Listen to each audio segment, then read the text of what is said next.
राजस्थान में paper leak की घटनाएं थमने का नाम नहीं ले रही है। रीट पेपर जब लीक हुआ तो विपक्ष की ओर से सदन में हंगामा किया गया और सत्ता पक्ष को घेरा गया। उसके बाद सत्ता पक्ष की ओर से जो है सदन में कानून लाया गया। कानून लाने के बाद भी पेपर लीक की घटनाएं थमने का नाम नहीं ले रही है। कुल अभी तक 9 पेपर लीक हो चुके हैं, लेकिन सरकार की ओर से केवल इतनी सी की जा रही है। हर बार पेपर लीक गिरोह सक्रिय हो रहा है, लेकिन उन पर किसी तरह की कार्रवाई नहीं हो रही है। कानून तो बना दिया गया है, कानून के तहत ना ही उनकी संपत्ति सीज हो रही है, ना ही उन पर कोई कठोर कार्रवाई हो रही है। आज एक बार फिर पेपर लीक की घटना पर विपक्ष पूरी तरह से आक्रामक हो गया है। विपक्ष की ओर से इसके लिए जिम्मेदार कांग्रेस सरकार को बताया है। हालांकि कुल 40 लोगों को हिरासत में तो ले लिया, लेकिन इस पेपर लीक की घटना के पीछे कौन प्रशासनिक अधिकारी था उस पर अभी तक कार्रवाई नहीं हुई है। हालांकि पेपर लीक की घटना के बाद बेरोजगार भी जो है आक्रोश में आ गए हैं और सरकार पर कहीं ना कहीं आरोप लगाने में लगे हैं, क्योंकि जब वैकेंसी नहीं निकलती तो बेरोजगार सड़कों पर उतरकर भर्ती निकालने की मांग करता है।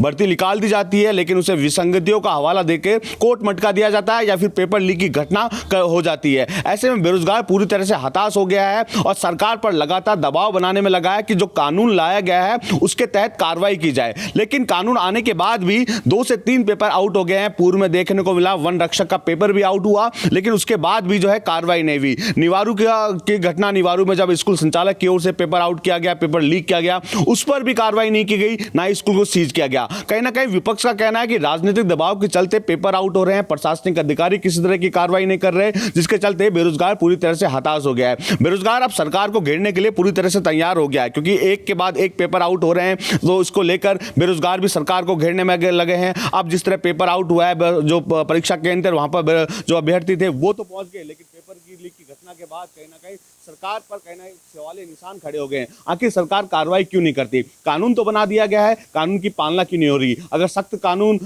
बनाने के बाद भी कार्रवाई नहीं होती है तो कहीं ना कहीं सवालिया निशान सरकार पर, प्रशासनिक अधिकारियों पर खड़े होते हैं, क्योंकि एक के बाद एक जो पेपर लीक हो रहे हैं, बुलडोजर क्यों नहीं चल रहे? यूपी में जिस तरह बुलडोजर चल रहे थे, अगर यहाँ पर भी बुलडोजर चलाए जाएं तो निश्चित तौर पर पेपर लीक की घटनाएं जो है थम जाएंगी। लेकिन सरकार को जरूरत है सख्त रवैया अपनाने की, कठोर कार्रवाई करने की। जब तक सरकार कठोर कार्रवाई नहीं करेगी तब तक पेपर लीक की घटनाएं इस तरह जारी रहेंगी। जरूरत है सरकार को भी जागरूक होने की, प्रशासनिक अधिकारियों को भी जागरूक होने की। अगर प्रशासनिक अधिकारी जागरूक होंगे, मॉनिटरिंग की जाएगी, तो निश्चित तौर पर पेपर लीक की घटनाओं पर लगाम लग पाएगी।